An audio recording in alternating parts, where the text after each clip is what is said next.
Jeanette, you were watching our show, weren't you?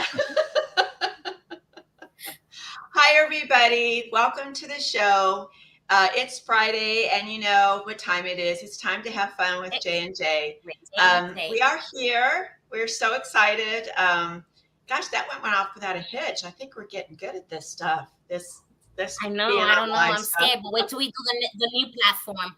The new platform is going to kill us. We're going to be I know, and it's my fault, you guys. We're supposed to be on our new platform, and it's my fault. I didn't. She was afraid to let me loose on it, so we have to have some more practice. But we wanted to make sure that this show is extra special because we have an extra special guest. As you know, we try to bring you crafters from all over, different forms of crafting and artisans and artists.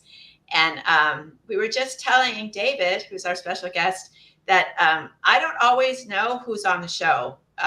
It's a surprise to me sometimes because we don't script and we don't ever plan anything.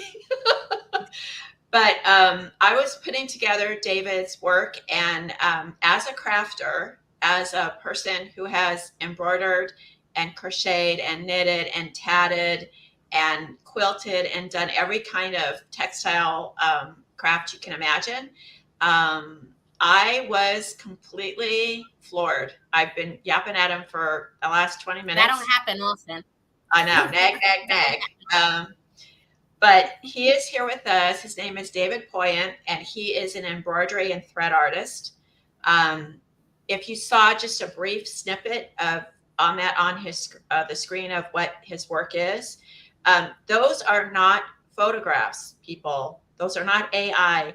That is a person who is physically embroidering and creating these beautiful works of art. So I want to welcome him and thank him for being on our show. Yay! Thank you for having me.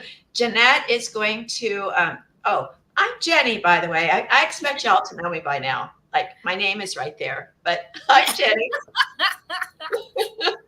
They gotta know who J&J is. J&J. You'll see underneath us, you'll see the Creative Spirit channel and Creative Spirit channel.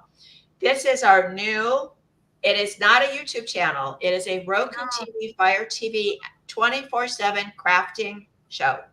Yes. David is going to be on the show. He's going to be able to have his work shown on there. Yes. And we are going to be the voice and the face of crafters. That's our goal. So if you go to the Creative Spirit channel, the one with the on it, that you can watch us live. You can watch us recorded, but that's where you're going to be able to watch it if you don't have Roku or Fire. If you go to mine right there, Creative Spirit, that's our website. That's our fun website. We're going to start putting events. Our vendors are going to be listed on there. We're going to have. They can sign up there too. Vendors sign up in your website. The vendors sign up on our website. Yes, if you want to sign up as a vendor, you can do that. And we also need you all to subscribe. We're on YouTube. You can subscribe on our website. We're still getting the bugs out, people. So if you got an issue, you can email us, let us know. But we are working on everything, trying to make everything go well. So without further ado, and no more pushing our stuff on you, Jeanette. Yes. Start asking him questions so we know more about him.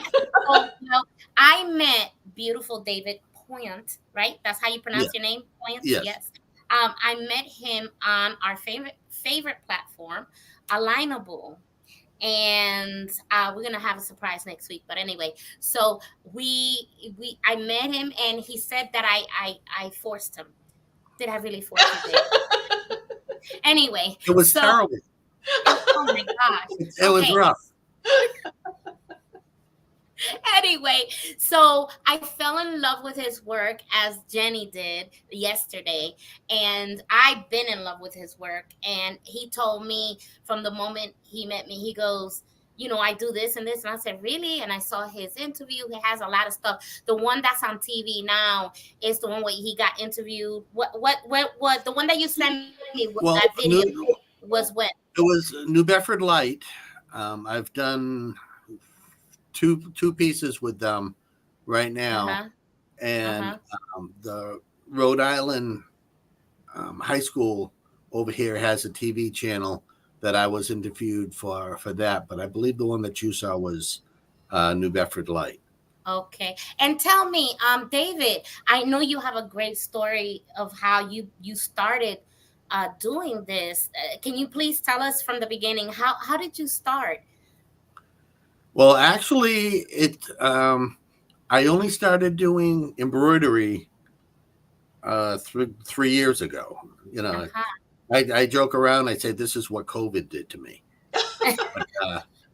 But when I was working at Lowe's in the paint department, you know, at the time, and I was 65, 66 years old, you know, at the time. So I was thinking about retiring. So I started, my background was actually in shoe repair. Interesting. That's another talent right there. Yeah. And I did that for 30 years, you know, before I went to work retail at Lowe's. And so I've always kind of worked with my hands. And I was kind of looking around for something to, you know, keep my hands busy, you know, once I retired. And I could always picture, I was telling you, I could always picture my mother. My mother passed away 40 years ago. And I can picture her sitting in her chair, you know, just kind of always doing this. It didn't matter if she was doing embroidery or crochet or knitting, but she was always kind of making something. And I can picture her sitting in front of the TV watching Johnny Carson. Yep. So, I mean, she was just always, you know, never really looking at the work that you're doing. You're just kind of, you know, doing this. And so I went out and I bought some threads and a couple of needles, and the rest has been history. So you taught yourself? Yes, never took, you know, never took a lesson, never. So now, David, I want everybody to look at this. He just started, okay? He bought himself some needle and thread, remembering his mother. And do you show them what you have right there, that I want them to see that piece. Exactly. This is incredible, guys. This is the one that I just finished. Oh my God. This week. That's all. That's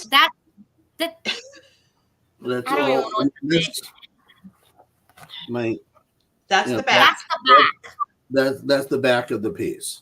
So that's the front. Go ahead and hold it like this so we can properly see it. Do you see the detail work on that, guys?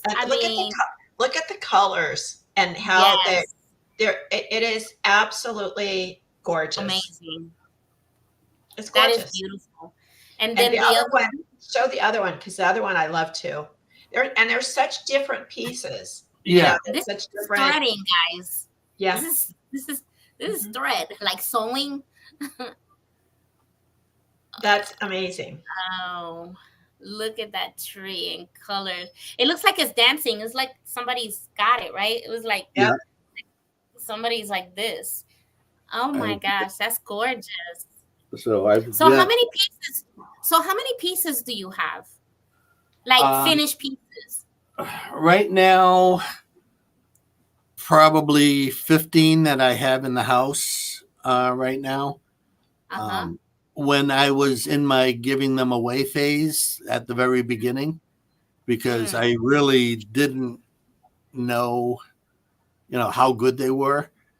But one of the ladies that was on the board at the New Bedford, the Buttonwood Park Zoo, had come in when I was still working at Lowe's, and at the time I was doing mostly trees and landscapes. And she says, "Do you do animals?" And I said, "I haven't done them yet, but you know, get me a picture and let me see what I can do."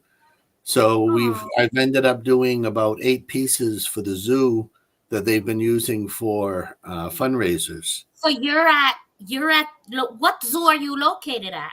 At the New Bedford Buttonwood Park Zoo. So you're in New Hampshire? No, this is in New Bedford. I live in Acushnet. In Connecticut? Okay, what state? Massachusetts. Okay. Oh, Massachusetts. We don't know that stuff. Yeah, you gotta tell us where. I'm in Florida. She's in Texas, and you're in okay. We gotta know where you're Massachusetts. At. Okay. Yeah, where people can find you. You're in Massachusetts. Yeah, okay. I've got. This is one that's on my wall right now. That's my. Oh my gosh! I love whales. Look in New Bedford, you have to have something some whaler somewhere. Some whale thing. Oh, so that's beautiful. I can't, Jeanette, I can't stress this enough. This isn't a painting. It's not a brush stroke.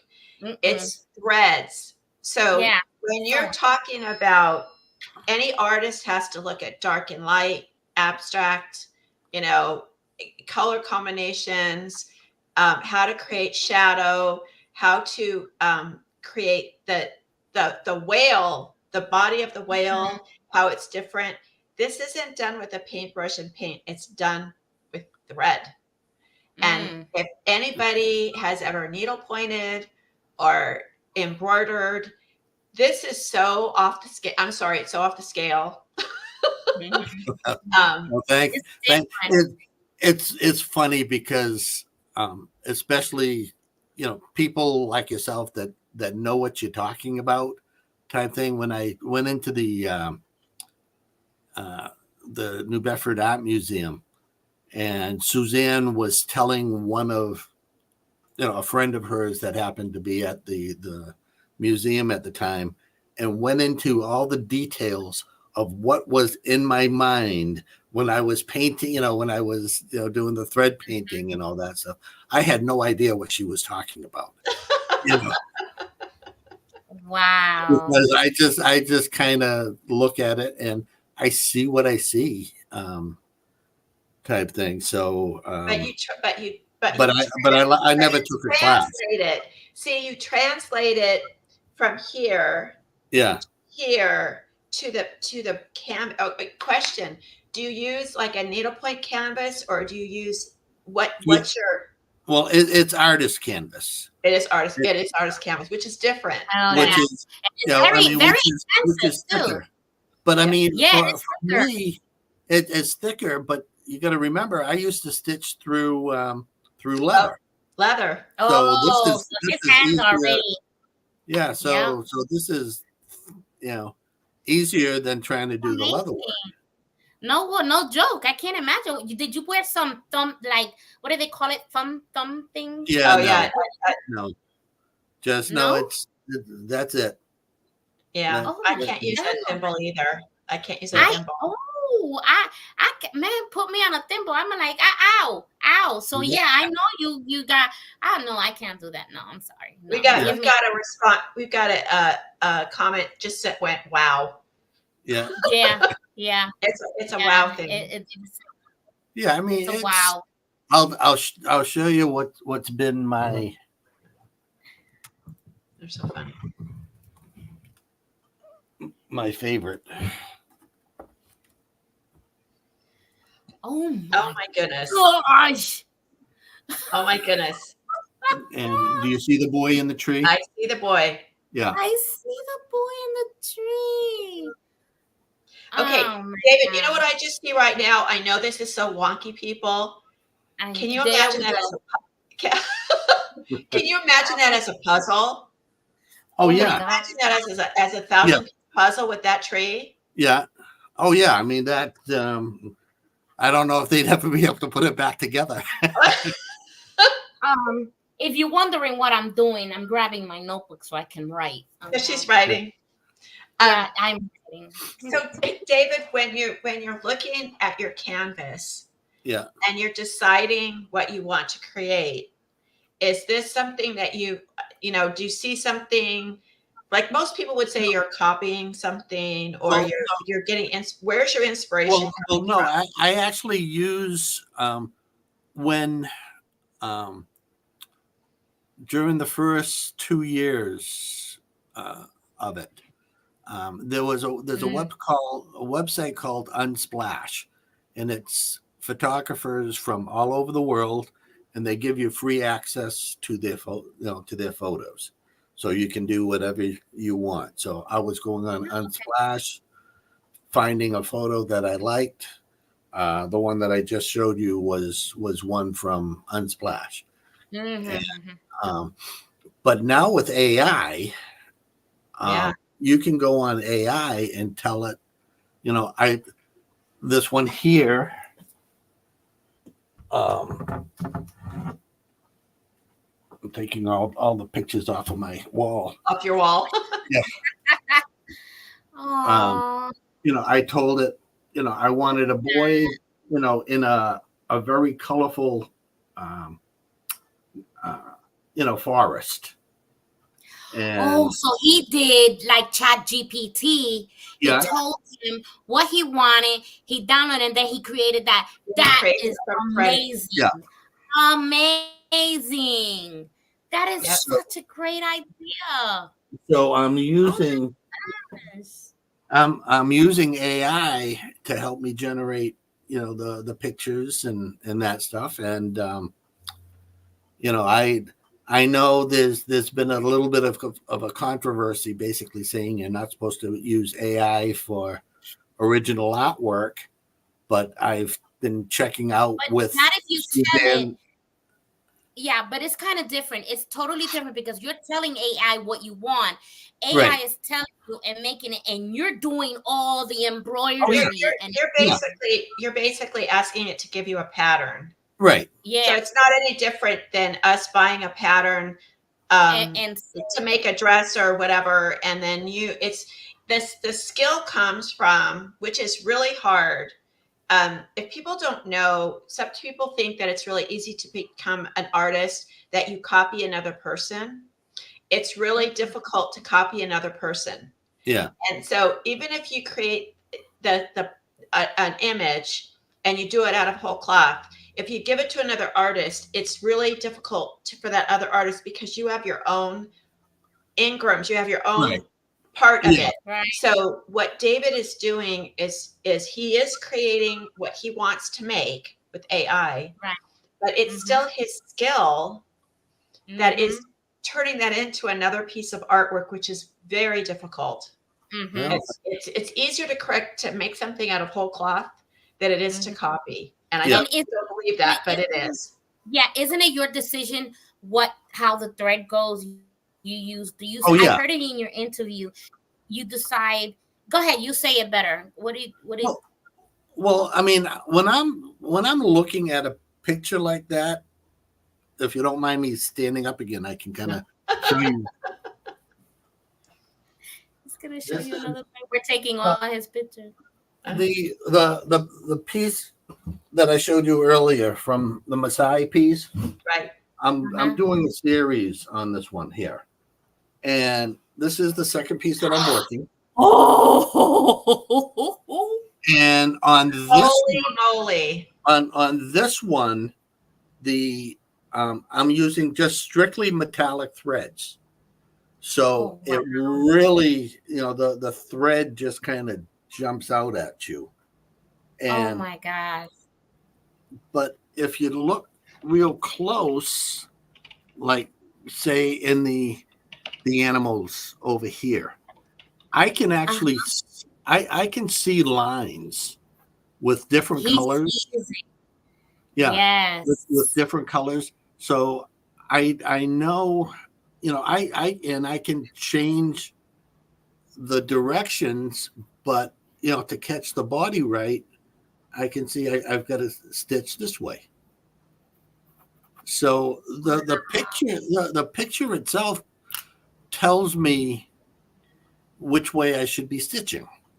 And it's the directions of the thread. It's the I can, I've got different thicknesses. He can see it. He can see it. Not all of us got that. That's amazing. That is just like it's just like an assault on your senses to see all that color is so rich.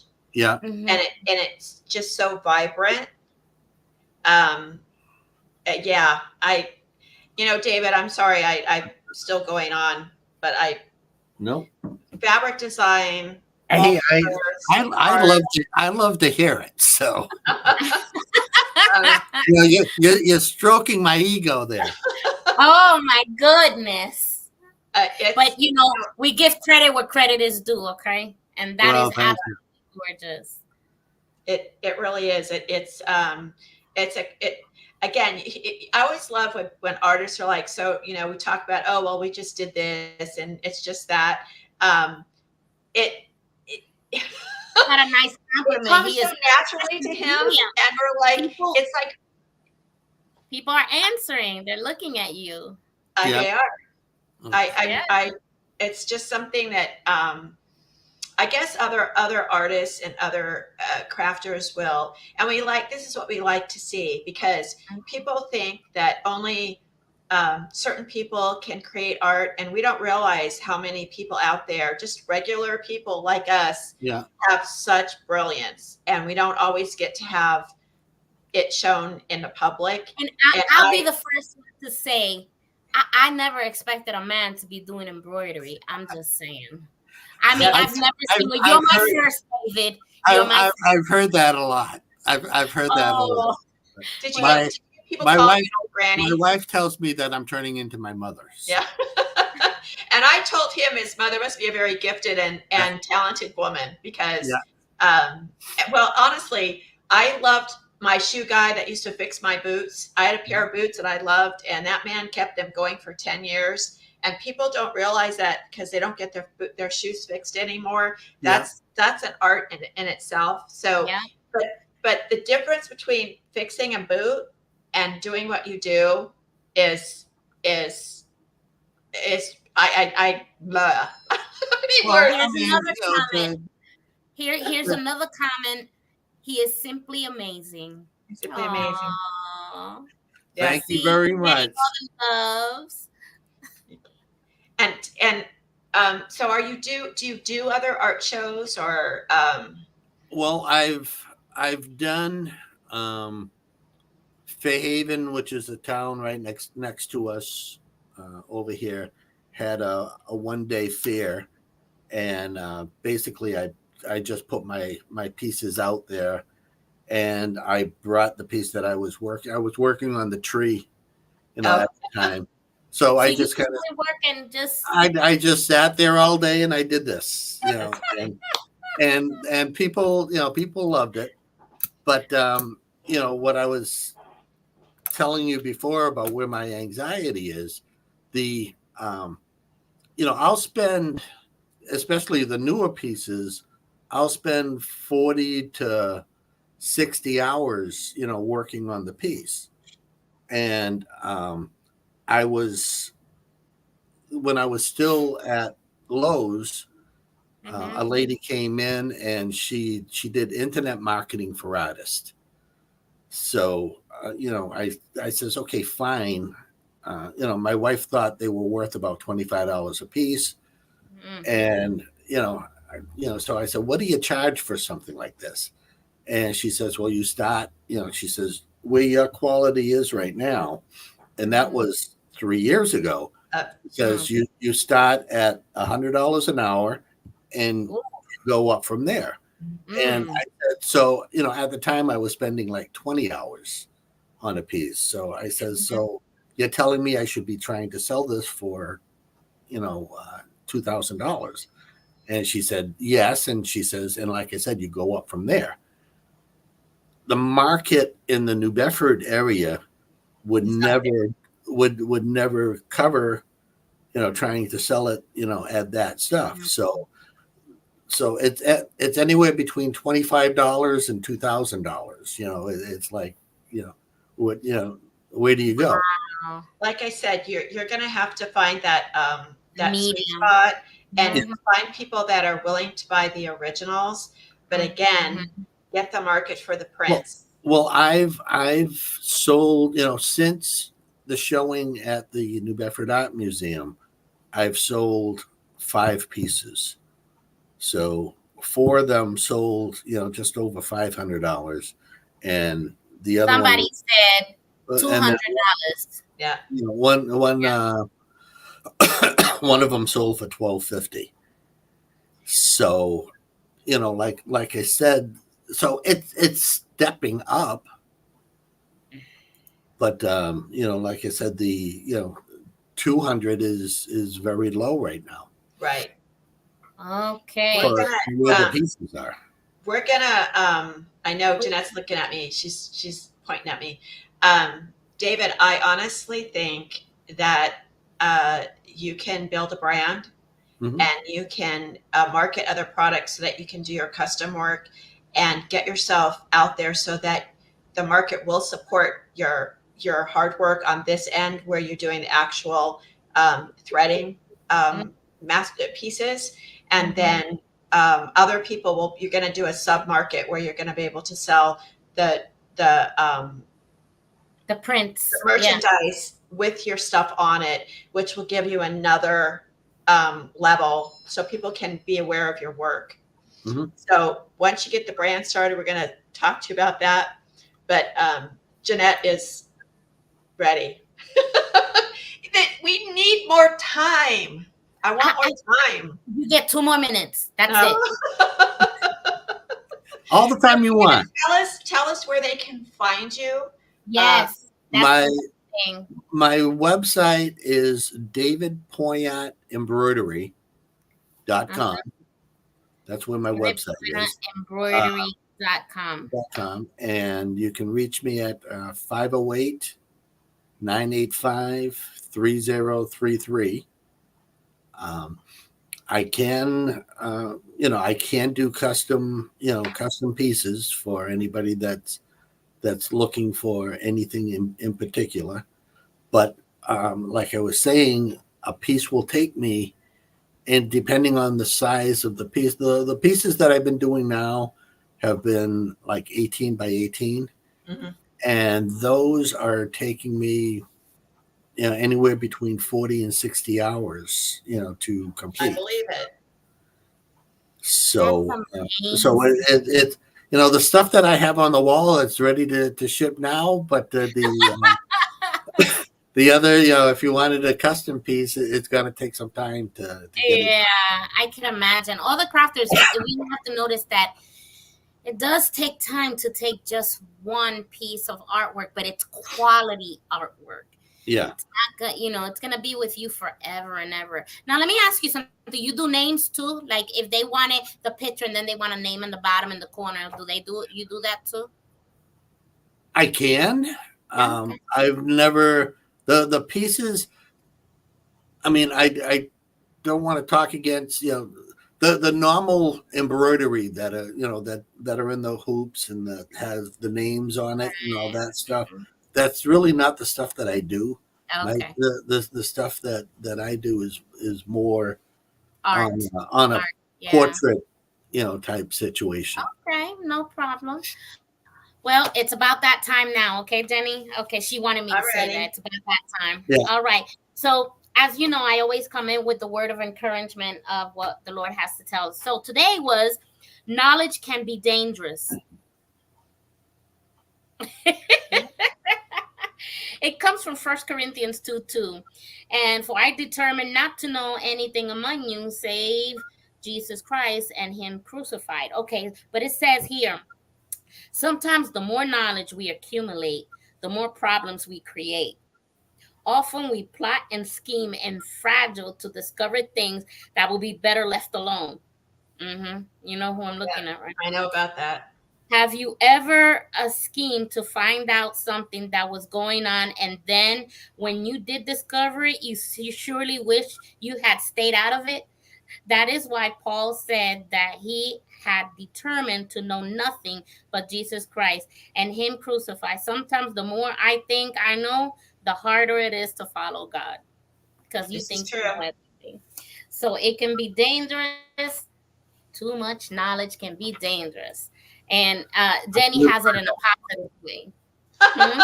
Well, you know what? Crafters have a very, very unique opportunity to, instead of getting all into everybody else's grill, take your skills and your knowledge and your craft and work at that, and put that foremost. Let your gift that God gave you work its magic.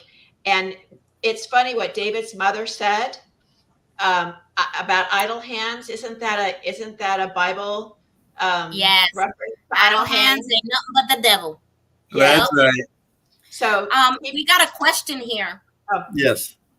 The question is, could he do a portrait? That was a question from Mr. Jeffrey. Yes. Portraits. Okay. Yeah, I mean, I haven't done. I've done probably about 2 or 3, and my skill level since that time has gone up even more. So I may be. Wow. Living away. I would love to for my children. Oh, that's gonna be nice. Okay. Well, we have reached the time of our show. David, it has been such a blessing to have you with us today. I've learned a lot of new stuff, let me tell you.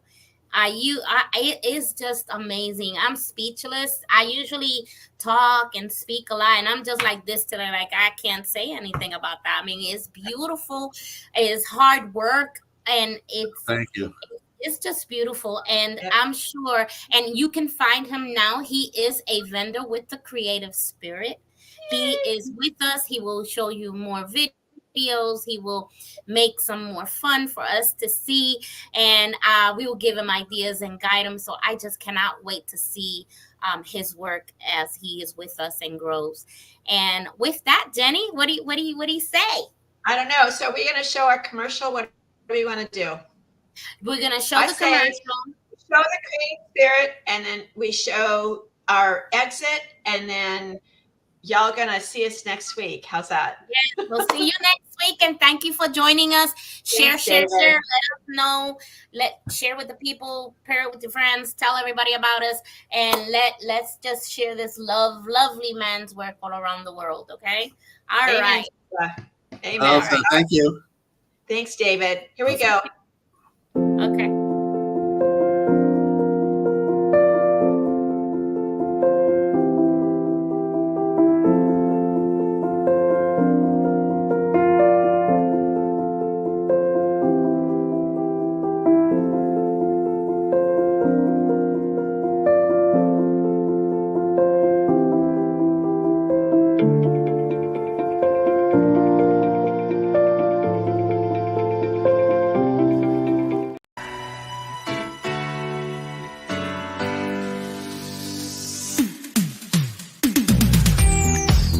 Soundstripe.